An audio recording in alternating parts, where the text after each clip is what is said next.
Hey folks, welcome back to the Portable Gamer, welcome back to Farming Simulator 2017, and welcome back to Maplewood Farm. So I skipped ahead a few days. It is day 7 of summer. It is late summer, and we've got some crops ready to harvest. And there's a reason I did this. We just lost our Lone Oak Farm save game, and because we were just about to harvest for the second time, and because we've got FS17 coming out and various other things happening, I thought, let's not lose another harvest. You know, we do a lot of prep work on fields, and we do a lot of grass work, and there's actually a reason why we lose harvests. I'll tell you what it is. As you can see, we did get a combine harvester. We got a John Deere T670i. Big fan of this. There's a pack of them, actually. It comes with a lot of different variations on the... Got some lights on here. Right? A lot of different variations on this. Should we back it up a little bit? Yeah, let's back it up and make a little bit of room.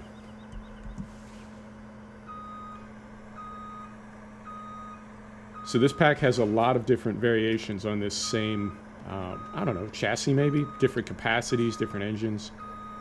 And I want to say, man, this mod life, yo, it can be a little... I wouldn't say it makes you shady. Nothing makes you shady but you deciding to be shady. But I can tell you that if you get mods from anywhere other than like the Giants mod hub, you're sort of taking your life in your hands, because it's a bit of a scene out there. Try not to crush a lot of crop. Try to turn the right way. There you go. I'm going to have some coffee as we record, because it's a little bit early here. So there are several variants of this that you'll see around in various places. I think they're all amazing. I don't know if they're all based on the same mod. You know, it's hard to tell sometimes. Like what's he doing way over there? I wanna hook up, yo. There it is. Oh, game. Are we starting early? Is it gonna be like this? So of course it is. Of course it is. I can't believe that this game has been out for 10 years and they haven't figured out how to get the header off the trailer.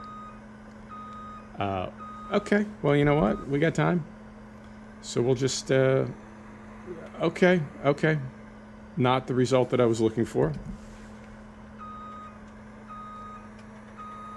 Yeah, easy. Easy as can be, taking a header off a trailer. Right. So there's several variants of this rig that you can find. If we can, yeah, get our pipe unfolded. And I don't know if there's anything that needs to be unfolded up front. Nope, I think we're ready to go. So I don't know how loud this thing is. I want to say it's pretty loud. But I want to do one trip around this headland, and then we're going to dump, just so we can make a little bit of room. So, here we go.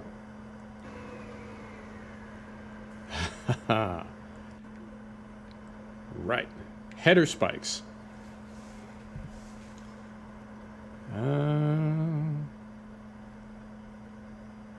Fold, unfold, spike. R. There we go. There's one.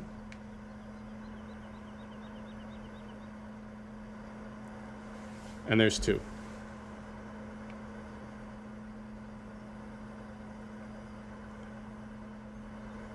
Right. So turn that off. There we go. So let's... Come on. There we go. Now I don't know, because we've got some add-on crops. Yeah, I wasn't sure if we would have a windrow, but we do, and that's cool. We'll make some straw bales.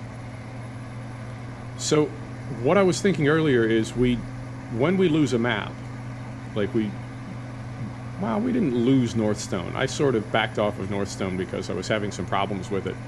But we lost Lone Oak. I think there was one other one. Upton, I hate to say we abandoned it, but we sort of abandoned Upton when Maplewood came out. We jumped over because we had too many maps going. And then, of course, we lost Lone Oak, so we wouldn't have had too many maps going, but that's how it goes. Anyway, we tend to lose maps, I feel like, when we're more on the... when we're more toward harvest. And I got to reflecting on that, because when you're autistic, you reflect on everything. You just think about stuff. It's like, it goes with autism. You just want to solve problems. It's hard to explain. But I was like, oh, why would that be? You know, I guess a good way to explain autism, or at least the where I am on the spectrum, on the Asperger's end. You know how people ask rhetorical questions? Well, when you're autistic, when you're Asperger's, when somebody asks a rhetorical question, you're actually thinking about answering it. And it actually took me a while. It was, I have to say, a little bit later in life before I realized that rhetorical questions don't always need answers. Sometimes you can just, you know, not say anything. But as I started thinking about that, you know, why do we lose maps right before harvest? What I realized is maps all start with the same prep work, and you very rarely lose a map right away. So of all the things that you've got done before the map goes away for one reason or another, prep work is always one of them. You know, grass work is usually one of them. Planting and seeding is usually one of them. And because we're playing sort of slow and realistic, a lot of times we haven't gotten around to harvesting yet, and that's when we lose a map. Does that make sense? I think it does. I'm saying statistically, it's more likely that you would have done prep work than you would have harvested. So all things being equal, something like Lone Oak, you know, where we lost that map, or lost the save game, I guess is a better way to say it. But that statistically, that was more likely to happen after we had done prep work, but before we had harvested. Holy cow, there's a lot of beeping going on in my world right now. So like I said, this thing is not that big, but these fields are triple fertilized. So we may, I don't know, we may have to fill this cart a couple times. We've got a 22,000 liter cart.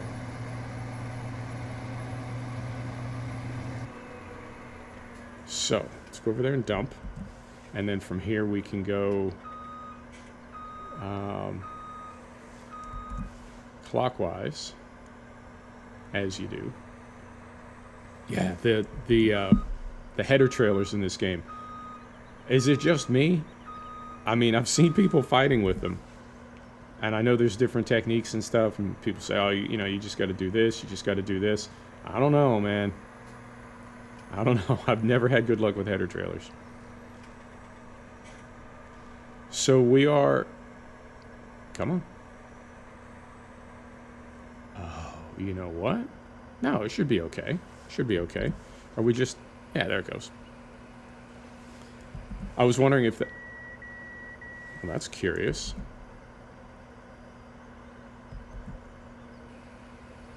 Okay. I have most of my key mapping cleared up, but apparently not all of it, because that is... it's not automatically emptying. It's emptying on my R key on my keyboard, which is also used to shift into reverse now. I don't know, man. 3 weeks. 3 weeks. And FS17 will be here. Can't wait. So, yeah, the header trailers. I don't know, man. I don't know. I just go with it. I just go with it. I didn't want to stop the video and start over again, and you know how it goes. Right. A lot of beeping. A lot of beeping off this harvester. Now, I have to say, this thing is, I don't know, is it too big for this map? With the 36-inch tracks up front, is it too big? It probably is. It probably is. You know, it's weird.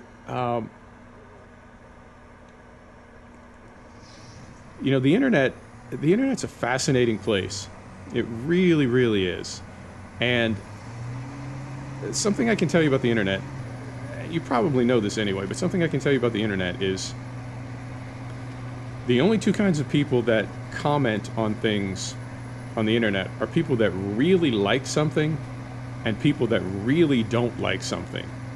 And that applies to everything. That applies to politics, that applies to sport, that applies to video games, social issues, everything.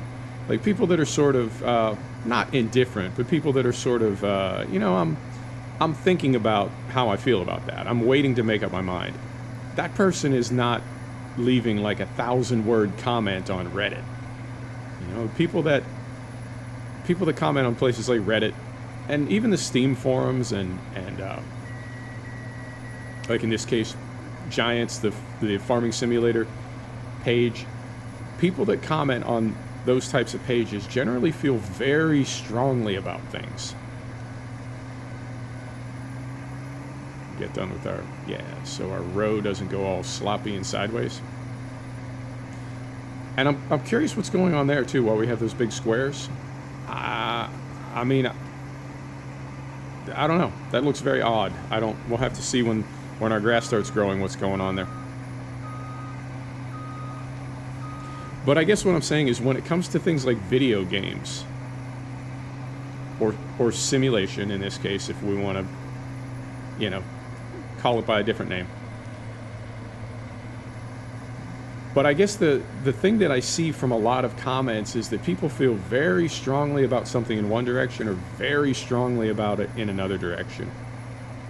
And a lot of people are extremely particular about games to the point where sometimes I wonder if they're really sincere in the expectations that they have of games, or if they're not quite trolling, but they just seem so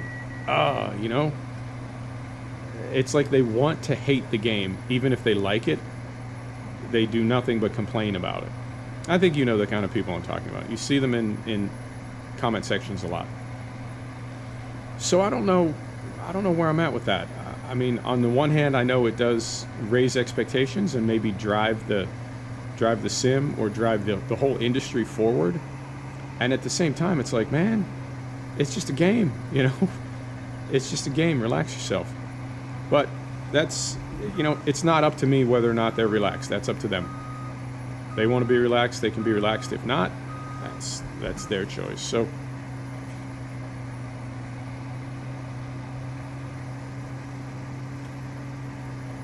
So we will we'll get this knocked out, and I think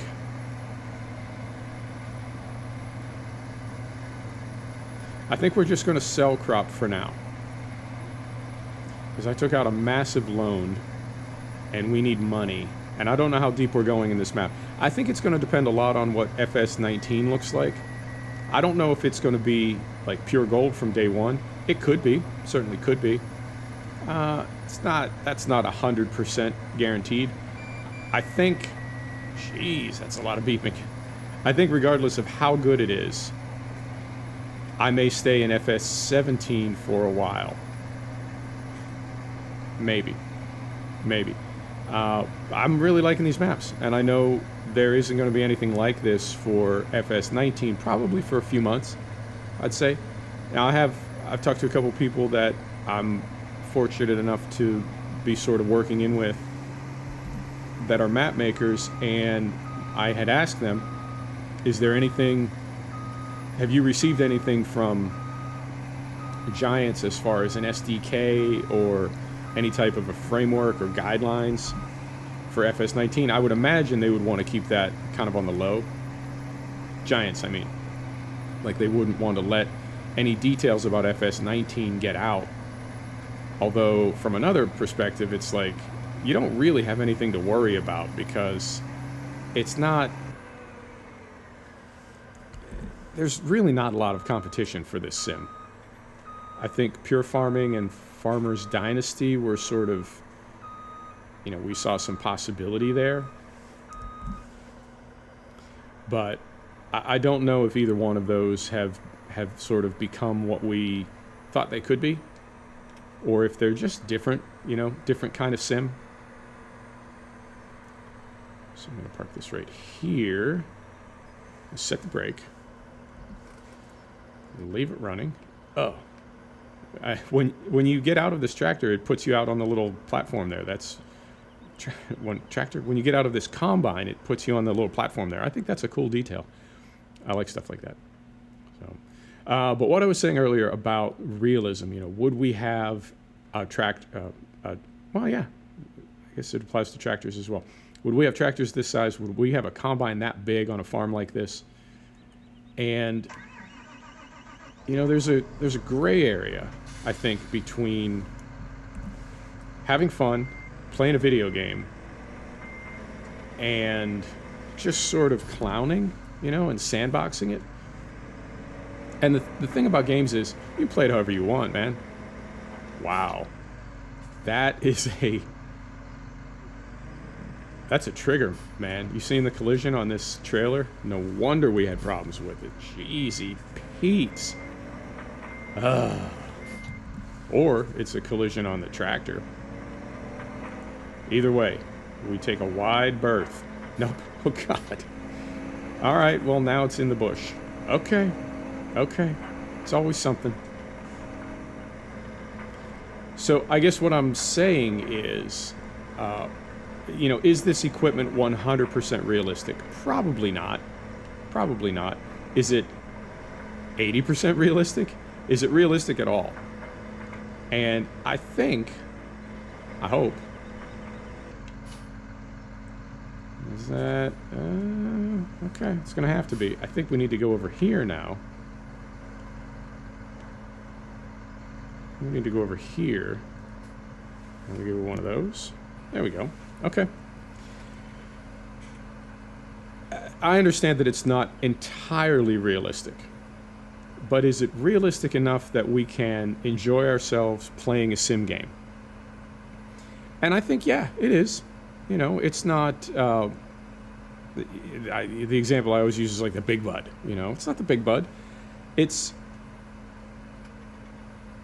fairly realistic. It's somewhat realistic. And when I go to, you know, comment sections, when I see the things that people say about gaming, there are times when I think, you know, there's realism, and then there's just, you know, you're not, I don't want to say trolling, you know, I don't want to be dismissive of anybody that I disagree with. Oh, well, they're obviously trolling.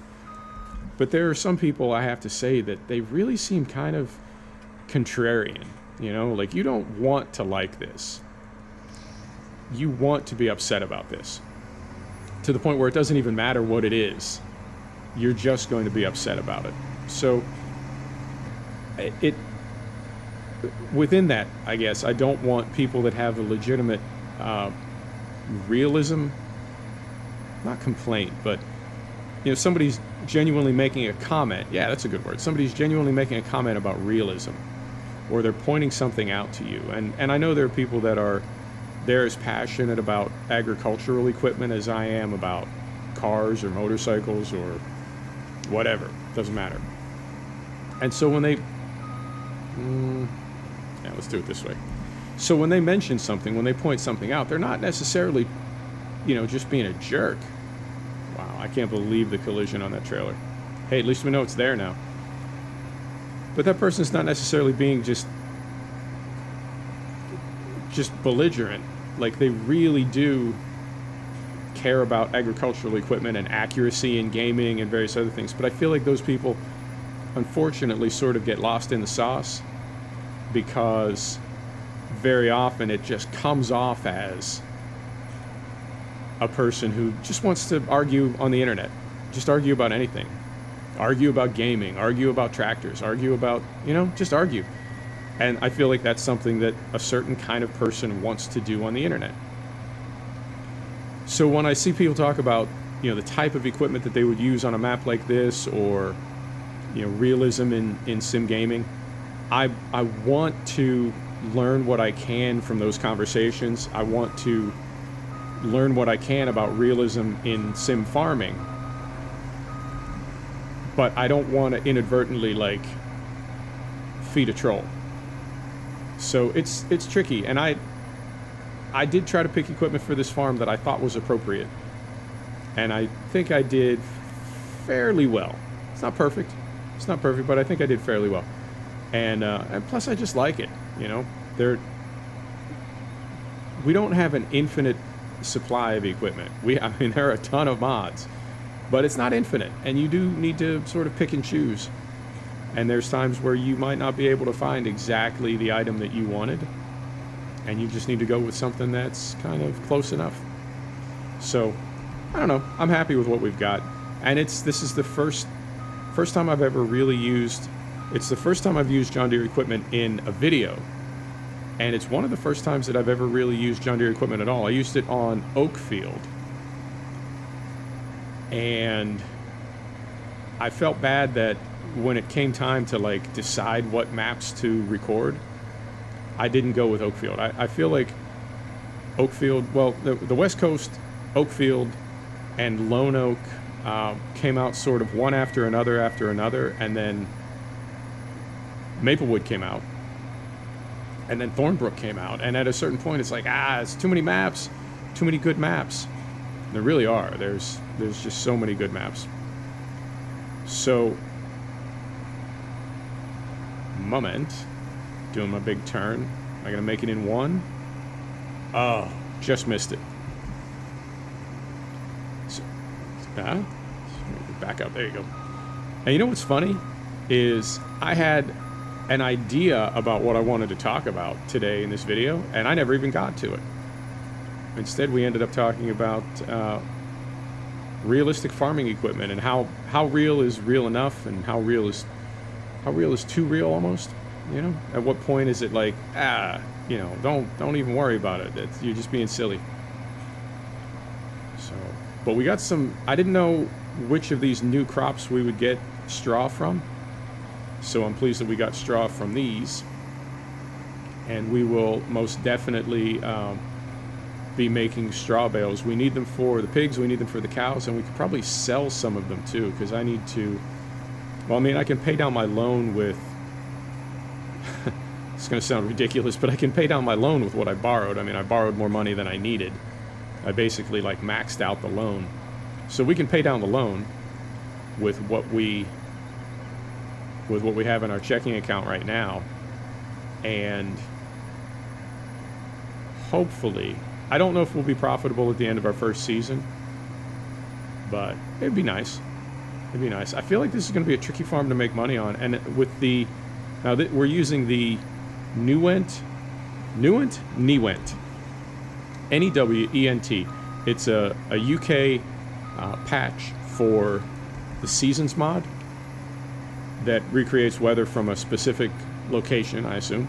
Lancyboi recommended it for this map, so I've been using it, and I feel like it makes particularly the animals, the livestock, I feel like it makes them pretty stingy when it comes to production and reproduction. I feel like we're not making a lot of animals. Now, we don't have a ton of animals, but I feel like we're not making a lot of animals either. Like, the animals that we have are not reproducing. So I don't know that we're going to make a ton from animals. And I don't know that we're going to make a ton from crops. So this is sort of the opposite of Herman's Eck, which is another map that we're on, where it's like, we can't not make money on that map. I don't want to call it an easy map. It's a fun map. It's an awesome map, but it's the way that it's set up. It's got a brewery, and it starts you off with a ton of crops in your silos, and it's just hard not to make money on that map. So, golly, that thing is loud. So let's get turned around here. Trying not to drive on our windrow, at least no more than necessary. So can I fit it through there? I don't think I can. Well, you know what?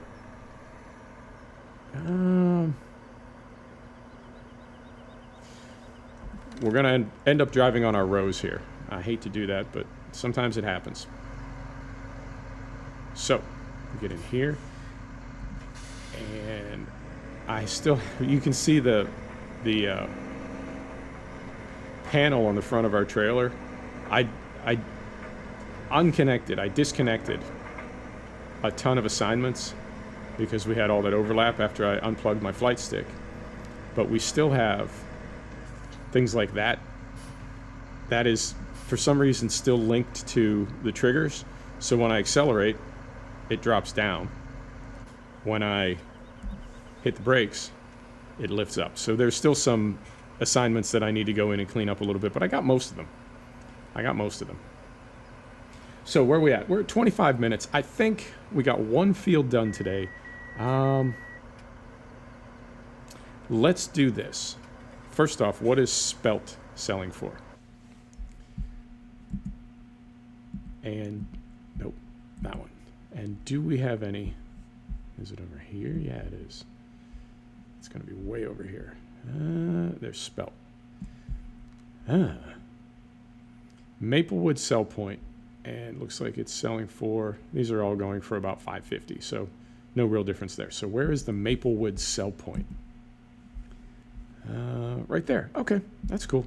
It's right next to the, looks like it's sort of right next to the, we'll zoom in.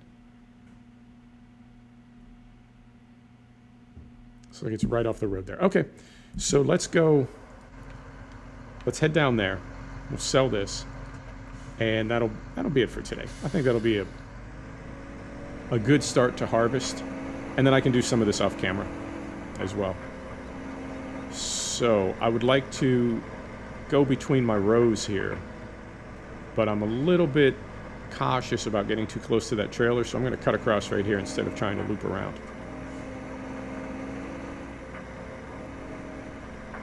So yeah, I think maybe I made a point in there somewhere. I think maybe I said something that made sense. Possibly not. I don't always make sense. You know. I'll go right up here. And I love this. There's a big dip right here that just wants to eat a tractor. Good map making. Details, man. It is all about the details. I love it. So, we'll go up around here. Now, I did notice on the last video that I posted from Farm Sim, which was Thornbrook, I noticed the render got a little bit goofy. The render, the capture.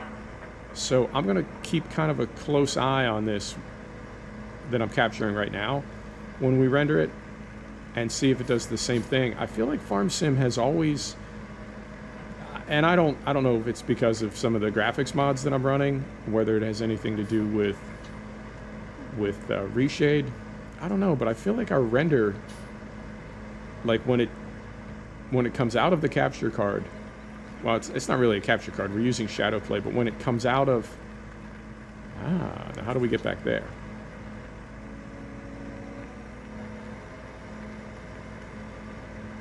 When it comes off the video card and gets captured,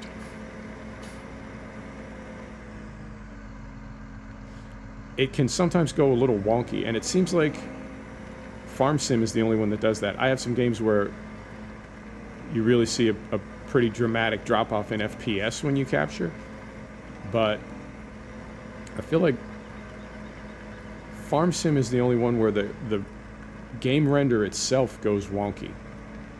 It's odd. It's very odd, but we'll see how it looks. And I never want to be like, I don't just want to phone it in at the end of the series or at the end of the game as we come up on FS17. I never want to be like, oh, you know, whatever, I'll just make some crappy videos, we're almost done. I want to, you know, take it right through to the very end and try to make the best videos that I can, but there's times, I swear, where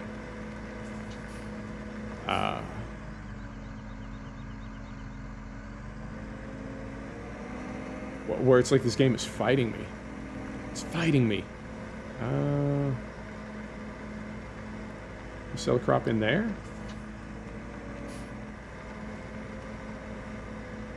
I don't see a trigger box there. Okay, you know what? Let's back it up. I thought this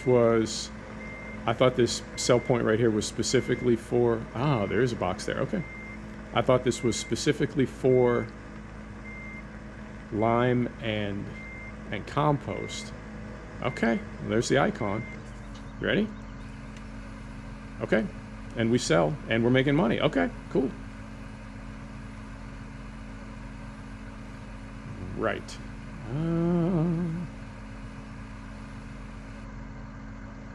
Okay, perfect. 12 grand. That's not bad. It's not bad for 2/3 of a small field, and we still have the rest of it we need to throw in here.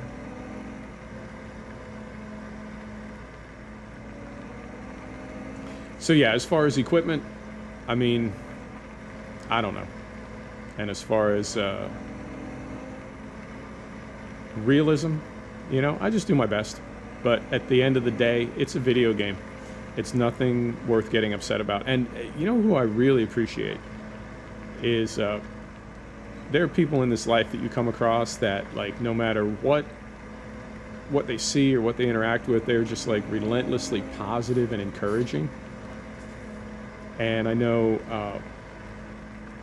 as I've like gotten involved with people on forums and on YouTube and stuff, there will sometimes be like a kid that's recording, you know, like 10, 12 years old, and somebody will say, hey, you know, we're trying to get a lot of people to view his live stream, ask a lot of questions, interact with him, and also run off the trolls, run off the troublemakers.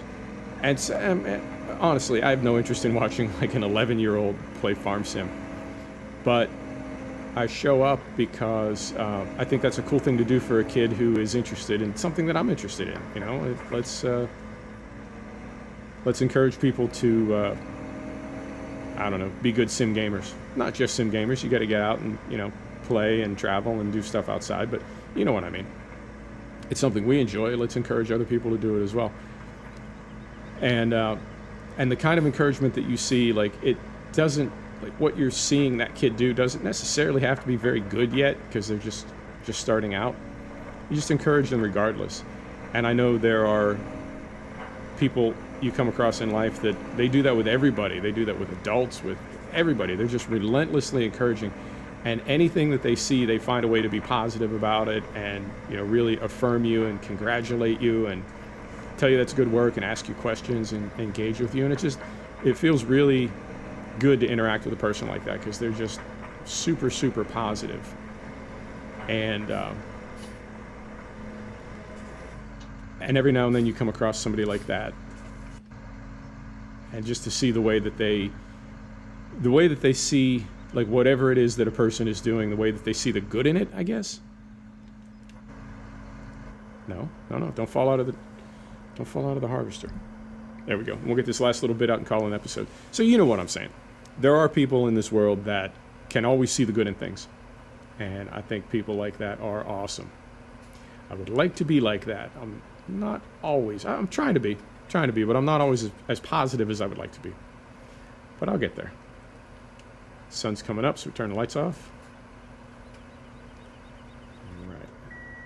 And we're going to fold the pipe. Fold that. We're going to hop down here. We're going to put these away.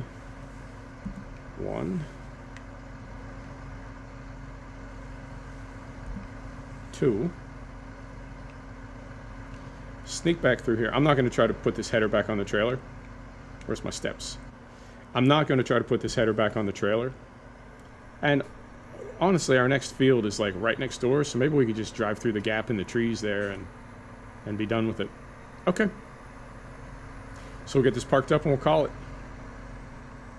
And in fact, I'm going to hop over one row.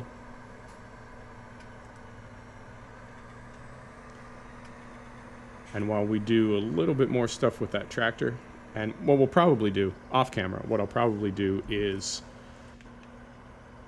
bring this 7 over. Well, dump what's in there because we're not harvesting any more spelt. I'll dump what's in there, bring the tractor back over, unhook the trailer, get that header out of the trees, and have everything teed up for the next episode. And I'll probably harvest a couple fields off camera, so when we come back, we'll be finishing up with harvest rather than having just started it. Folks, thanks for stopping back to check out The Portable Gamer. Thanks for joining us for another episode of Farming Simulator 2017 from Maplewood Farm.